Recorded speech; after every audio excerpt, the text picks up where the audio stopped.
네, 하루간 경제 뉴스를 종합하는 시간 경제운입니다. 중국 딥시크 공세 속에서도 챗GPT가 이용자를 크게 늘리면서 건재함을 과시했습니다. 주식 상장 가능성까지 거론되고 있는데 오늘 뉴스 포인트는 관련 내용으로 출발합니다. 지금 자리에 홍경표 기자 나와 있습니다. 안녕하십니까? 안녕하세요. 네, 챗GPT가 인공지능 정상을 지키고 있다라는 네. 게 다시 한번 입증됐습니다. 맞습니다. 중국 인공지능 AI 스타트업 딥시크의 등장으로 AI 경쟁이 심화하는 가중에서도 챗GPT 이용자가 급증한 것으로 나타났습니다.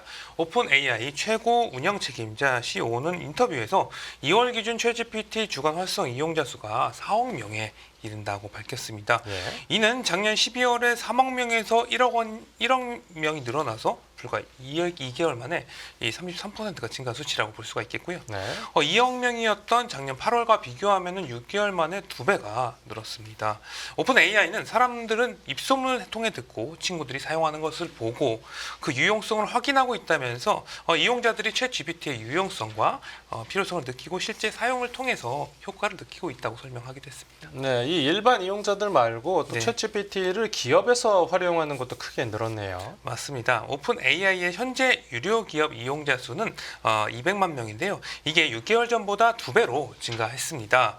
차량 공유업체 우버와 글로벌 투자은행, 모건스탠리, 제약회사 모더나라든가 통신회사 T모바일 등이 주요 고객이라고 할 수가 있겠는데요. 네. 개발자 트래픽 또한 이제 지난 6개월 동안 2배로 증가했고 특히 이 추론 모델인 O3의 경우 5배가 증가했습니다. 네네. 오픈 AI는 소비자 시장은 개인적인 필요에 따라서 AI 도구나 서비스를 즉시적으로 사용할 수가 있어서 새로운 기술이 빠르게 확산하고 있고 기업의 경우에는 기술 도입을 위해서 기반을 다지는 구축 과정에 있다 이렇게 밝히기도 했습니다. 네, 중국 딥시크가 나오면서 이 딥시크한테 이용자를 뺏기는 거 아니냐 뭐 이러면서 그렇죠. 걱정을 했었는데 기우였나 봅니다. 네, 이 중국의 딥시크가 AI 모델을 공개했을 때 세계가 상당한 충격에 빠졌었는데요. AI 기술이 미국이 독점하는 것이 아니라는 것이 알려지자 챗 GPT도 타격을 입을 수도 있다 이런 전망이 나왔었습니다. 네. 딥시크가 최근 내놓은 AI 모델 V3와 R1 같은 경우는 미국의 대형 빅테크 기업들이 내놓은 AI 이 개발 비용의 한 10분의 1도 안 되는 비용을 이제 썼고 네. 그런데도 일부 테스트에서 오픈 AI 모델보다 우수한 성능을 내면서 상당히 충격을 안겨줬고 인기몰이를 했습니다. 지난달 같은 경우는 딥시크 모델 앱이 애플 앱스토어 무료 앱 다운로드 순위에서 챗GPT를 밀어내고 1위에 오르기도 했어요. 네. 다만 이제 정보 유출 우려로 인해서 미국을 비롯해서 일본과 우리나라, 대만, 이탈리아 등 전 세계적으로 딥시크 이용 금지령이 확산하고 있어서 이 또한 챗GPT 쏠림 현상에 영향을 주고 있는 것으로 보입니다. 네, 또 이 오픈 AI가 주식 시장 상장도 준비하고 있다고요. 맞습니다. 챗 GPT를 만들어서 AI 시대를 활짝 연 이 오픈 AI 주식시장 상장 가능성을 내비쳤는데요. 오픈 AI의 CFO는 이제 CNBC와의 인터뷰에서 이제 우리와 같은 주식에 지불하는 멀티플을 고려를 해보면 현재 사람들이 상당한 많은 관심을 가지고 있다면서 우리가 가진 미래의 성장 잠재력 때문에 오픈 AI의 기업 가치 같은 경우는 우리가 달성하고 있는 규모의 성장률과 맞먹는다. 이렇게 이야기를 했습니다. 네. 그리고 오픈 AI가 연매출 110억 달러를 달성할 가능성은 가능성의 영역에 있다면서 이 오픈 AI의 빠른 혁신 속도는 회사가 그저 상품에 그치는 것을 막아줬다. 이렇게 강조하기도 했습니다. 네. 앞서 최근 오픈 AI는 일본 소프트뱅크로부터 3천억 달러의 기업 가치를 인정받으면서 400억 달러의 투자를 추가로 받기로 했었는데요. 이를 두고 오픈 AI가 상장 가능성을 내비치는 거 아니냐 이런 분석도 나오기도 했습니다. 오픈 AI의 CFO가 자사 주식에 부여된 멀티플 배수를 언론 인터뷰에서 거론한 것도 같은 맥락으로 읽히고 있고요. 네. 네, 알겠습니다. 네, 이어서 다음 뉴스 보겠습니다. 네, 이제 미국에서도 온라인 쇼핑이 대세로 자리 잡았나 봅니다. 맞습니다. 미국 온라인 업체가 오프라인 업체를 이기는 사건이 벌어졌는데요. 우리는 이제 미국 직구로 잘 알고 있는 아마존이 미국의 유통 공룡인 월마트를 제치고 미국 기업 중에서 매출 1위 자리에 올랐습니다.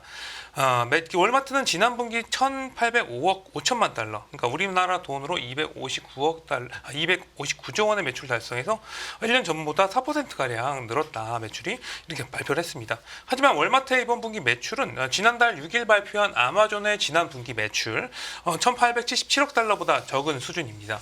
월마트는 올해 순매출이 한 3에서 4% 정도 성장할 것으로 전망을 하긴 했는데요. 네. 이게 시장 전망치에 미치지 못하면서 간밤에 주가가 한 6% 이상 하락을 했습니다. 이 아마존의 라이벌이라고 볼 수 있는 월마트에는 이제 온 오프라인 매장을 통해서 12년간 가장 많은 매출을 이제 올려왔습니다. 네. 2012년 석유 대기업 엑소모빌을 제친 이후에 줄곧 미국 매출 1위였어요. 하지만 지난 분기 매출에서 아마존의 1위 자리를 내준 것입니다. 네. 아마존이 월마트 매출을 넘어선 것도 이번이 처음입니다. 사실 미국에서도 분기당 1천억 달러 이상을 내는 기업이 극히 일부에 불과합니다.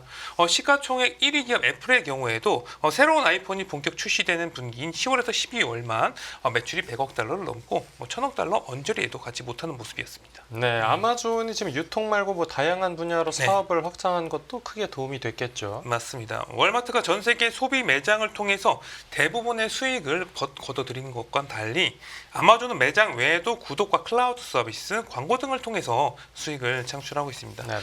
특히 클라우드 서비스인 아마존 웹 서비스 매출 같은 경우는 2020년 이후에 2배 이상 상승하면서 전체 매출의 한 17%를 차지할 정도로 또 성장을 했고요. 네. 여기에 이제 코로나19 기간 온라인 쇼핑이 크게 늘어나면서 팬데믹 이전의 2019년 대비 아마존의 북미 연간 매출이 2배 이상 성장하는 모습이었습니다. 예. 그래도 아마존이 분기 기준으로는 처음으로 월마트 매출을 넘어서긴 했지만 연간 기준으로는 아직도 월마트가 1위를 유지하긴 했어요. 아마존의 작년 연간 매출은 6,479억 달러로 월마트의 6,809억 달러에 미치지는 못합니다. 하지만 이 격차가 얼마 나지 않기 때문에 네. 올해 연간 매출은 월마트가 여전히 1위를 차지할 것으로 예상되긴 하지만 그 격차가 좁혀지는 것은 시간 문제로 보입니다. 네. 월가는 월마트의 올해 연간 매출을 7,087억 달러, 아마존의 매출을 한 7,008억 달러로 예상을 하고 있습니다. 그렇게 큰 차이는 없죠. 연간 매출은 월마트가 많지만 시가총액은 아마존이 2조 3천억 달러가 돼서 7,800억 달러인 월마트의 3배에 달하고 있습니다. 네. 물건은 많이 팔지만 성장성 측면에서 시장 참가자들이 아마존이 더 기업 가치가 높다고 본 것이고요. 예. 아마존의 시총은 지금 2015년 월마트를 넘어선 이후에 격차를 벌이고 있는 중이라고 할 수가 있겠습니다. 네, 알겠습니다. 오늘 뉴스 포인트는 여기서 정리하죠. 잘 들었습니다. 감사합니다.